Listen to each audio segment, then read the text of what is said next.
এখন মুড়ি মাখা হবে সকালে আমাদের breakfast. Hello guys, welcome back to my channel. So এটা হচ্ছে দীঘা ব্লগের থার্ড পার্ট। আর আগের পার্টগুলো দেখে না থাকলে কিন্তু অবশ্যই দেখে নিও। সো আমরা তো সি বিচে ঘুরছি তখন সন্ধ্যাবেলায়, আর পুরো মার্কেটটা আমরা ঘুরে দেখছিলাম, অনেক কিছু কিনেওছি। অনেক কিছু বলতে টুকটাকই দেখছিলাম অনেক কিছু, বাট কিনেছি 2-3টে জিনিসই। আর ওখানে আমরা তারপরে ঝালমুড়ি খেলাম, আরও টুকটাক কিছু খাচ্ছিলাম, চা খেলাম।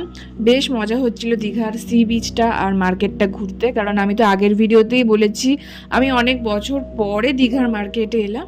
আর এই যে পার্ল না, কি বলে, ঝিনুকের যে ব্রেসলেটগুলো হয় সেটা আমি কিনেছিলাম, তাই জন্য এরকম কায়দা করে ভিডিও করছিলাম। আর এখানে আমার মা, মাসি আর মামি আছে, সবার সাথে ঝালমুড়ি খাচ্ছি আর গল্প করছিলাম। অনেক দিন বাদে আমরা এরকম ফ্যামিলি টাইম স্পেন্ড করলাম, একদম কোয়ালিটি টাইম বলতে পারো। তারপরে পকোড়া খেলাম আর বাড়ি চলে এলাম, মানে হোটেলে চলে এলাম অ্যাকচুয়ালি। দেন আমি এই জিনিসগুলো দেখছিলাম যেগুলো কিনেছিলাম। এই হারটাও কিনেছিলাম, বেশ সুন্দর, এরকম হার আমার নেই।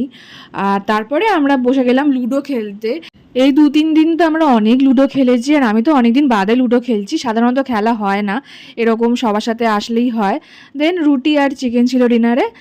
এরপরে পরের দিন সকালে আমি ঘুম থেকে উঠেই চলে গেলাম আমাদের হোটেলের ব্যালকনিতে। আর এই ভিউটা তো আগের দিনের ভিডিওতেই দেখিয়েছিলাম, কতটা সুন্দর লাগছিল ব্যালকনি থেকে, পুরো সমুদ্রটা একদমই কাছে। তারপরে আমার ব্রেকফাস্টে চলে এলো মুড়ি মাখা। আর মা এই দেখো মুড়ি মাখছে, কি সুন্দর। মুড়ি মাখা হবে সকালে আমাদের ব্রেকফাস্ট, মুড়ি, চানাচুর আর বাইরে খাবো না আমরা। আর লঙ্কা।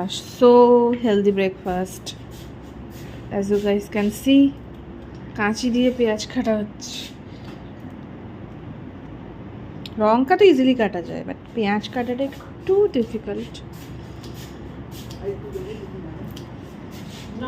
মুড়ি খেয়ে চা আর বিস্কুট খেলাম, মামি চা করে দিল, ইলেকট্রিক কেটেল নিয়ে এসেছিলাম বাড়ি থেকে, মানে মামি এনেছিল।